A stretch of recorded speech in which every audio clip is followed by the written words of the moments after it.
জাল পড়েছে 7 মাস পেটে থাকতে ওই সন্ধ্যার সময় জাল পড়াচ্ছিল তার মধ্যে জাল কি? ঝাল ঝাল ঝাল শুকনো জাল ও জাল, শুকনো জাল পড়াচ্ছিল। শুকনা মরিচ। ও শুকনা মরিচ। ও আচ্ছা আচ্ছা, হ্যাঁ হ্যাঁ হ্যাঁ। ও শুকনা মরিচ পোড়াচ্ছে কে মেয়ে? জি ওই জন্য আপনি আসছেন তাই তো? হ্যাঁ। তাহলে আপনার ক্ষতি করছে কি? ওরা তো বাসায় জাল পড়াচ্ছে। ওই বাসাটাই তো আমার।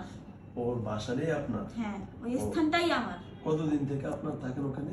1-2 দিন না, অনেক হাজার বছর থেকে থাকে ওই জায়গায়। ও। ওরা আইছে আমার জায়গায়। ওরা এসে আপনার জায়গায়। আচ্ছা, আপনি কি কোনো মন্দিরে পূজা করেন?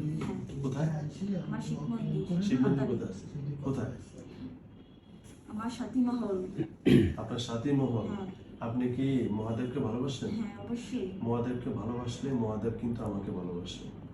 ঠিক আছে, আমি মহাদেবকে অনেক শ্রদ্ধা করি, শিব ওনাকে আমি শ্রদ্ধা করি। যদি আপনি দুইজনের গুরু হন, অবশ্যই দুইজনে যদি আপনার গুরু হয়, তাহলে আপনি আমার কথা একমত হবেন। প্রতি শনিবার আপনি মহাদেব এবং আপনার শিব অবশ্যই আমার এখানে উপস্থিত হন। আমি সেই জন্য লাস্ট মুহূর্তে না কুল পায়া ওনাদেরকে স্মরণ করছি, আপনি আসছেন, সম্মানিত আপনি ব্যক্তি। আচ্ছা, যাও, মেয়েটা ভুল করছে, এটা আমি স্বীকার করি, ঠিক আছে? এই জিনিসটা আমি আপনাকে স্বীকার করি।